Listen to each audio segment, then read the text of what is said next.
Hi everyone, welcome to my channel. ಹೊಸದಾಗಿ ಯಾರೆಲ್ಲ ನನ್ನ ಚಾನಲ್ನ ನೋಡ್ತಾ ಇದ್ದೀರಾ ಅವರೆಲ್ಲ ಪ್ಲೀಸ್ ಸಬ್ಸ್ಕ್ರೈಬ್ ಮಾಡ್ಕೊಂಡು ನೋಡಿ. ಹಾಗೆ ಯಾರೆಲ್ಲ ಸಬ್ಸ್ಕ್ರೈಬ್ ಮಾಡ್ಕೊಂಡು ನೋಡ್ತಾ ಇದ್ದೀರಾ ಅವರಿಗೆಲ್ಲ ತುಂಬಾ ಥ್ಯಾಂಕ್ಸ್ ಹೇಳೋಕ್ಕೆ ಇಷ್ಟಪಡ್ತೀನಿ. ಹಾಗೆ ಒಂದು ಲೈಕ್ ಕೊಟ್ಟು ವಿಡಿಯೋನ ಕೊನೆವರೆಗೂ ನೋಡಿ. ನಾನಿವತ್ತು ಹೇಳ್ತಾ ಇರೋದು ಕಾನ್ಫಿಡೆನ್ಸ್ ಬಗ್ಗೆ. ನಮಗೆ ಒಂದು ವಿಷಯ ಗೊತ್ತು ಅಂತಂದರೆ ಅದನ್ನು ಅಷ್ಟೇ ಕಾನ್ಫಿಡೆನ್ಸ್ ಆಗಿ ಹೇಳ್ತೀವಿ. ನಮಗೆ ಆ ವಿಷಯದ ಬಗ್ಗೆ ಗೊತ್ತಿಲ್ಲ ಅಂತಂದರೆ ಅದ್ರ ಬಗ್ಗೆ ಮಾತಾಡೋದಕ್ಕೆ ಹೋಗಿ ಇರ್ಸು ಮುರ್ಸು ಮಾಡ್ಕೊಳ್ಳೋದಕ್ಕಿಂತ ನಮಗೆ ಅದ್ರ ಬಗ್ಗೆ ಗೊತ್ತಿಲ್ಲ ಅಂತ ಹೇಳಿ ಗೊತ್ತಿಲ್ಲದಿರೋ ವಿಷಯಗಳನ್ನ ತಿಳ್ಕೊಳ್ಳೋದ್ರಲ್ಲಿ ಅಥವಾ ಕಲ್ತ್ಕೊಳ್ಳೋದ್ರಲ್ಲಿ ಯಾವುದೇ ಥರ ತಪ್ಪೇನಿಲ್ಲ. ಯಾಕೆಂದರೆ ಎಲ್ಲರೂ ಏನು ಹುಡ್ತಾನೆ ಏನು ಕಲ್ತ್ಕೊಂಬಂದಿರಲ್ಲ ಅಲ್ವಾ. ಹಾಗಾಗಿ ನಮಗೆ ಗೊತ್ತಿಲ್ಲದೆ ಇರೋ ವಿಷಯನ ಗೊತ್ತಿಲ್ಲ ಅಂತ ಹೇಳಿ ಅದನ್ನು ಕಲ್ತ್ಕೊಳ್ಳೋದ್ರಲ್ಲಿ ತುಂಬಾ ಖುಷಿ ಇರುತ್ತೆ. ಯಾಕೆಂದರೆ ನಾವು ಪ್ರತಿದಿನ ಒಂದಲ್ಲ ಒಂದು ವಿಷಯನ ಕಲ್ತ್ಕೋತಾ ಇರ್ತೀವಿ, ಇಲ್ಲ ಏನಾದರೂ ಒಂದು ಹೊಸ ಕಲಿಕೆ ಬಗ್ಗೆ ಅಟೆಂಪ್ಟ್ ಅನ್ನೋದು ಮಾಡ್ತಾನೆ ಇರ್ತೀವಿ. ಇಲ್ಲಿ ನಾನು ತೋರಿಸ್ತಾ ಇರೋದು ಮನೇಲಿ ಪಾಟ್ಗಳೆಲ್ಲ ಕೆಲವೊಂದು ಪಾಟ್ಗಳು ಹೊಡೆದೋಗಿತ್ತು. ಹಾಗಾಗಿ ಅದು ಸ್ವಲ್ಪ ಎಲ್ಲ ಚೇಂಜ್ ಮಾಡೋಣ ಅಂತ ಅಂದ್ಬಿಟ್ಟು ಹೊಸದಾಗಿ ಪಾಟ್ಗಳು ತೊಗೊಂಬಂದಿದ್ದೆ. ಹಾಗೆ ಮನೆಗೆ ಚಿಕನ್ ಮಾಡೋದಕ್ಕೆ ಅಂತಲೇ ಒಂದು ದೊಡ್ಡದೊಂದು ಪಾತ್ರೆ ಬೇಕಿತ್ತು, ಅದು ಫ್ರೈ ಮಾಡೋದಕ್ಕೆ ಅಂತೇಳಿ. ಹಾಗಾಗಿ ಅದು ಪಾತ್ರೆ ತೊಗೊಂಬಂದಿದ್ದೆ. 5 ಲೀಟ್ರ್ ಕುಕ್ಕರ್ ಹಾಳಾಗಿತ್ತು, ಅದು ಕೂಡ ತೊಗೊಂಬಂದಿದ್ದೆ. ಅದು ಹೊಸ ತಂದಿರೋದನ್ನು ನಾನು ನಿಮ್ಮ ಜೊತೆ ತೋರಿಸ್ತಾ ನನ್ನ ಟಾಪಿಕ್ನ ನಾನು ಕಂಟಿನ್ಯೂ ಮಾಡ್ತಾಯಿದ್ದೀನಿ. ಈಗ ನಾವು ಕಾನ್ಫಿಡೆನ್ಸ್ ಅನ್ನೋದ್ರ ಬಗ್ಗೆ ಹೇಳ್ತಾ ಇದ್ದೆ.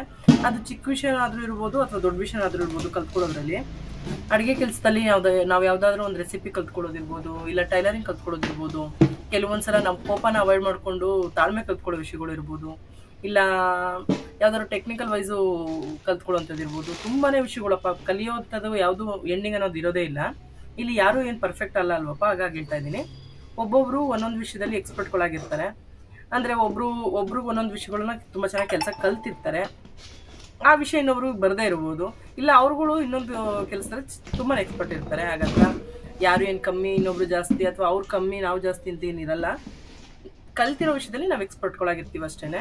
ಕೆಲವೊಬ್ರು ಹೇಗೆ ಅಂತಂದರೆ ಅವ್ರಿಗೆ ಆ ಟಾಪಿಕ್ ಬಗ್ಗೆನೇ ಗೊತ್ತಿರಲ್ಲ, ಆದರೂ ಆ ವಿಷಯದ ಬಗ್ಗೆ ಸುಮ್ಮನೆ ಮಾತಾಡೋದು, ಇಲ್ಲ ನಾನು ಅದು ಆ ಕೆಲಸದಲ್ಲಿ ಆ ವಿಷಯದಲ್ಲಿ ನಾನು ತುಂಬಾ ಎಕ್ಸ್ಪರ್ಟ್ ಅಂತ ಪ್ರೂವ್ ಮಾಡ್ಕೊಳ್ಳೋದಕ್ಕೆ ಹೋಗಿ ತಲೆಗೆ ಬಂದಂಗೆ ಮಾತಾಡೋದು, ಅಥವಾ ಅವ್ರು ಮಾತಾಡೋ ಮಾತಲ್ಲಿ ತಬ್ಬಿಬಾಗೋದ್ರಲ್ಲೇ ಗೊತ್ತಾಗ್ತಾ ಇರುತ್ತೆ ಅವರು ಕಾನ್ಫಿಡೆನ್ಸ್ ಆಗಿ ಏನೋ ಹೇಳ್ತಾ ಇಲ್ಲ, ಅವ್ರಿಗೆ ಆ ವಿಷಯ ಗೊತ್ತಿಲ್ಲ ಅಂತ ಹೇಳೋದೇನು ಅವಮಾನ ಏನಲ್ಲ ಅಲ್ವಾ. ಹಾಗಾಗಿ ನಾವು ಗೊತ್ತಿಲ್ಲದೆ ಇರೋ ವಿಷಯನ ಕಲ್ತ್ಕೊಳ್ಳೋದು ತುಂಬಾ ಒಳ್ಳೆಯದು. ಒಂದು ವಿಷಯದ ಬಗ್ಗೆ ಏನಾದರೂ ತಿಳ್ಕೊಂಡು ಮಾತಾಡ್ತಾ ಇದ್ದೀವಿ ಅಂತಂದರೆ ಅದ್ರ ಬಗ್ಗೆ ಕಾನ್ಫಿಡೆನ್ಸ್ ಅನ್ನೋದೇ ಬೇರೆ ಲೆವೆಲಲ್ಲಿ ಇರ್ತೀವಿ. ಎಕ್ಸಾಂಪಲ್ಗಳು ಅಂದರೆ ಈ ಮಕ್ಳುಗಳಿಗೆ ಪೇರೆಂಟ್ಸ್ಗಳು ಹೇಳೋದು ಹೆಂಗೆ ಅಂತಂದರೆ, ಎಕ್ಸಾಮಲ್ಲಿ ನಿನಗೆ ಏನು ಗೊತ್ತಿದೆಯೋ ಅದನ್ನು ಕಾನ್ಫಿಡೆನ್ಸಾಗಿ ಬರೆದ್ಬಿಡ್ಪ ಅಂತ ಹೇಳೋದು, ಇಲ್ಲ ಇಂಟರ್ವ್ಯೂಗಳಲ್ಲಿ ನಾವು ಇಂಟರ್ವ್ಯೂನ ಅಟೆಂಡ್ ಮಾಡುವಾಗ ಕಾನ್ಫಿಡೆನ್ಸಾಗಿ ಮಾತಾಡು ಅಂತ ಹೇಳೋದು, ಇಲ್ಲ ಏನಾದರೂ ಕೆಲಸ ಮಾಡುವಾಗ ಕಾನ್ಫಿಡೆನ್ಸಾಗಿ ಕೆಲಸ ಮಾಡು ಅಂತ ಹೇಳೋದು ಅಷ್ಟೇ. ಈ ಕಾನ್ಫಿಡೆನ್ಸ್ ಅಂದರೆ ಬೇರೆ ಏನಿಲ್ಲಪ್ಪ, ನಾವು ಯಾವ ವಿಷಯದಲ್ಲಿ ನಾವು ಎಷ್ಟನ್ನ ತಿಳ್ಕೊಂಡಿದ್ದೀವಿ, ಇಲ್ಲ ಅದನ್ನು ನಾವು ಎಷ್ಟು ಅದನ್ನು ಅರ್ಥ ಮಾಡಿಕೊಂಡು ಅದನ್ನು ಮಾಡ್ತಾ ಇದ್ದೀವಿ, ನಾವು ಅದನ್ನು ಎಕ್ಸ್ಪ್ಲೋರ್ ಮಾಡ್ತಾ ಇದ್ದೀವಿ ಅನ್ನೋದಷ್ಟೇ ಇರುತ್ತೆ. ಇದನ್ನೇ ಕಾನ್ಫಿಡೆನ್ಸ್ ಅಂತ ಹೇಳೋದು. ನಾನಿಲ್ಲಿ ತೋರಿಸ್ತಾ ಇರೋದು ನಂದಿ ಬ್ರ್ಯಾಂಡಿನ ಕುಕ್ಕರು. ಈಗ ಒಂದು 10 years ಬ್ಯಾಕ್ ಕೂಡ ನಾನು 12 ಲೀಟ್ರ್ ಕುಕ್ಕರ್ ತೊಗೊಂಡಿದ್ದೆ, ಅದು ಕೂಡ ನಂದಿ ಬ್ರ್ಯಾಂಡಿಂದಾಗಿತ್ತು. ಅವಾಗ ನಾನು ಪ್ರೆಸ್ಟೀಜ್ ತೊಗೊಂಡು ನನಗೆ ಅಷ್ಟು ಚೆನ್ನಾಗಿ ಏನು ಬಳಕೆ ಬರಲಿಲ್ಲ. ನಂದಿ ಬ್ರ್ಯಾಂಡ್ ನಂಗೆ ತುಂಬಾ ಚೆನ್ನಾಗಿ ಬಳಕೆ ಬಂದಿದೆ ಈಗ ಒಂದು 11 yearsಯಿಂದನು.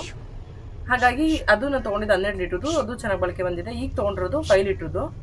ನನಗೆ ಪಲಾವ್ ಮಾಡೋದಕ್ಕೆ, ಬಿಸಿಬೇಳೆ ಭಾತ್ಗೆ, ಖಾರ ಪೊಂಗಲ್ಗೆ, ಅದಕ್ಕೆಲ್ಲ ಕೆಲವೊಂದು ಐಟಮ್ಗೆ 5 ಲೀಟ್ರದ್ದು ಬೇಕು ಅಂತ. ಅದು 5 ಲೀಟ್ರದ್ದು ಇದ್ದಿದ್ದು ಹಾಳಾಗಿತ್ತು, ಹಾಗಾಗಿ ಅದನ್ನು ಕೊಟ್ಬಿಟ್ಟು ಇದನ್ನು ತೊಗೊಂಡೆ. ನಂದಿ ಬ್ರ್ಯಾಂಡ್ ನಂಗೆ ತುಂಬಾ ಚೆನ್ನಾಗಿ ಬಳಕೆ ಬಂದಿದೆ.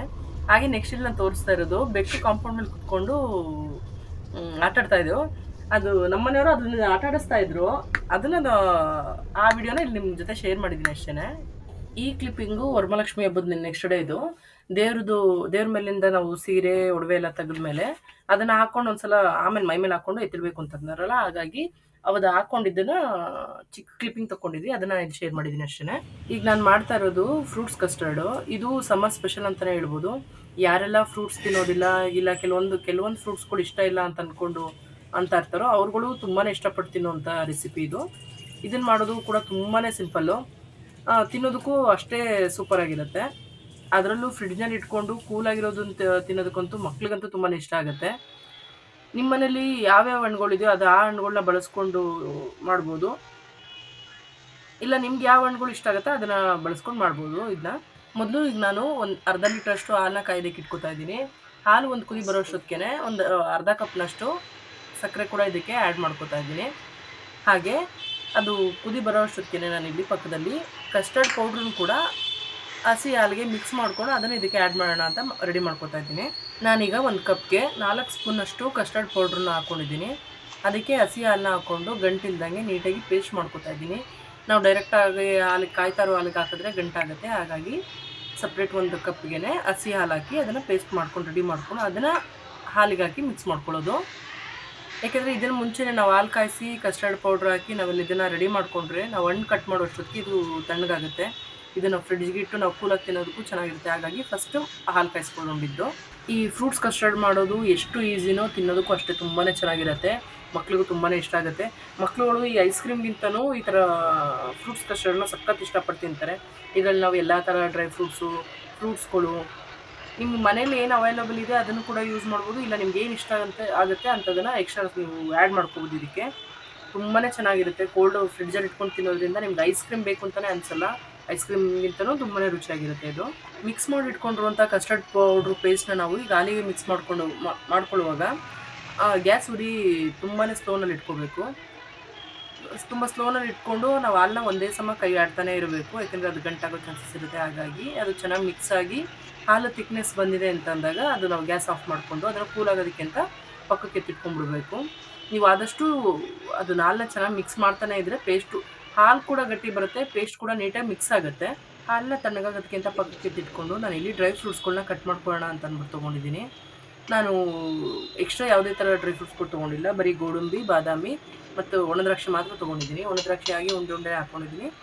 ಗೋಡಂಬಿ ಮತ್ತು ಬಾದಾಮಿನ ನಾನು ಚಿಕ್ಕದಾಗಿ ಕಟ್ ಮಾಡ್ಕೊಳ್ಳೋಣ ಅಂತ ತೊಗೊಂಡಿದ್ದೀನಿ. ಉದ್ದುದ್ದವಾಗಿ ಕಟ್ ಮಾಡ್ಕೊತಾ ಇದ್ದೀನಿ. ನಾನು ಕಸ್ಟರ್ಡ್ ಪೌಡ್ರ್ ತೊಗೊಂಡಿರೋದು ವೆನಿಲಾ ಫ್ಲೇವರ್ದು. ಇದು ತುಂಬಾ ಚೆನ್ನಾಗಿರುತ್ತೆ. ಐಸ್ ಕ್ರೀಮ್ ಥರ ಫ್ಲೇವರೇ ಇರುತ್ತೆ. ನಾನು ಹಬ್ಬಕ್ಕಿಂತ ತಂದಿರೋ ಹಣ್ಣುಗಳು ವೇಸ್ಟ್ ಆಗಿಬಿಡುತ್ತೆ ಅಂತ ಆ ಹಣ್ಣುಗಳನ್ನೆಲ್ಲ ಬಳಸ್ಕೊತಾ ಇದ್ದೀನಿ. ಇಲ್ಲಿ ನಾನು ಇದಕ್ಕೆ ತೊಗೊಂಡಿರೋದು ಮಿಕ್ಸ್ ಎಲ್ಲ ಥರ ಫ್ರೂಟ್ಸ್ಗಳ್ನು. ಈಗ ಮೊದಲು ಒಂದು 3 ಆ್ಯಪಲ್ನ ತೊಳೆದು ಚೆನ್ನಾಗಿ ಕಟ್ ಮಾಡಿ ಚಿಕ್ಕದಾಗಿ ಕಟ್ ಮಾಡಿ ರೆಡಿ ಮಾಡಿ ಇಟ್ಕೊತಾ ಇದ್ದೀನಿ. ಹಣ್ಣುಗಳು ಕಟ್ ಮಾಡೋದಕ್ಕೆ ಸ್ವಲ್ಪ ಟೈಮ್ ತೊಗೊಳುತ್ತೆ ಅಷ್ಟೇ ಈ ರೆಸಿಪಿನಲ್ಲಿ.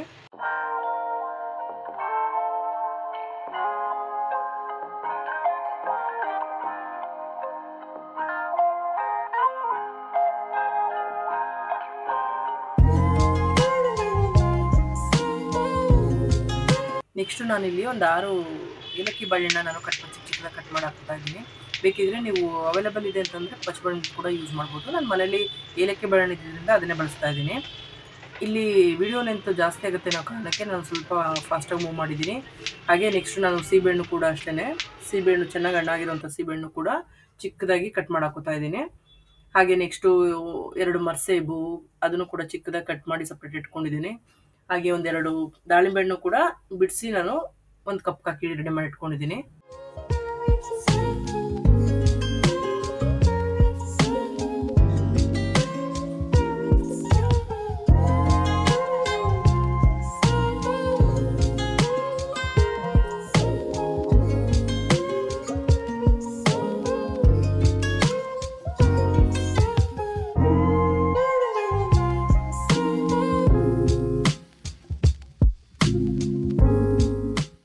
ಈಗ ನಾನು ಒಂದು ದೊಡ್ಡದೊಂದು ಪಾತ್ರೆ ತೊಗೊಂಡಿದ್ದೀನಿ. ಇದಕ್ಕೆ ಮಾಡಿಟ್ಕೊಂಡಿರುವಂಥ ಕಸ್ಟರ್ಡ್ನ ಕೂಡ ಹಾಕೋತಾ ಇದ್ದೀನಿ.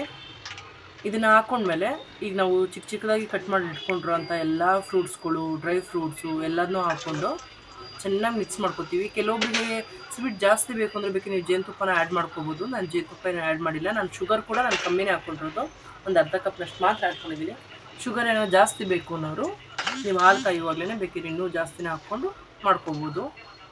ಇದನ್ನೆಲ್ಲ ಹಾಕೊಂಡ್ಮೇಲೆ ಚೆನ್ನಾಗಿ ಮಿಕ್ಸ್ ಮಾಡಿ ಒಂದು ಹಾಫ್ ಆನ್ ಅವರ್ ಆದರೂ ಫ್ರಿಡ್ಜಲ್ಲಿ ಇಡಬೇಕಾಗತ್ತೆ. ಒಂದು ಹಾಫ್ ಆನ್ ಅವರ್ ಫ್ರಿಡ್ಜಲ್ಲಿ ಇಟ್ಟು ಅದು ಕೂಲ್ ಚೆನ್ನಾಗಾದಮೇಲೆ ತಿನ್ನೋದಕ್ಕೆ ತುಂಬಾ ಟೇಸ್ಟ್ ಇರುತ್ತೆ. ಇಲ್ಲ ನಾವು ಟೈಮ್ ಇಲ್ಲ ಅನ್ನೋರು ಹಾಗೆ ಬೇಕಿದ್ರೆ ತಿನ್ಬೋದು, ಚೆನ್ನಾಗಿರುತ್ತೆ. ಬಟ್ ಕೂಲಾಗಿ ತಿನ್ನೋದು ತುಂಬಾ ಚೆನ್ನಾಗಿರುತ್ತೆ. ಮಿಸ್ ಮಾಡದೆ ಇದನ್ನು ಒಂದು ಸಲ ಟ್ರೈ ಮಾಡಿ ನೋಡಿ. ಮನೇಲಿ ಹಣ್ಣುಗಳು ಜಾಸ್ತಿ ತಂದುಬಿಟ್ಟು ಅದು ಸುಮ್ಮನೆ ಹಾಳಾಗ್ತಾಯಿದೆ ಅಂತಂದರೆ ಈ ಥರ ಎಲ್ಲ ಒಂದು ಸಲ ಟ್ರೈ ಮಾಡಿ ನೋಡ್ಬೋದು.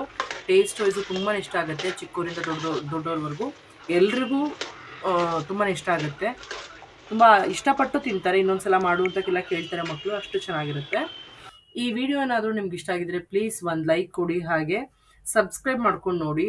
ಹಾಗೆ ನಿಮ್ಮ ಫ್ರೆಂಡ್ಸು ಫ್ಯಾಮಿಲಿ ಮೆಂಬರ್ಸ್ಗೂ ಕೂಡ ಶೇರ್ ಮಾಡಿ. ನಮ್ಮಂಥ ಚಿಕ್ಕ ಯೂಟ್ಯೂಬರ್ಗಳನ್ನ ಸಪೋರ್ಟ್ ಮಾಡಿ. Thank you for watching.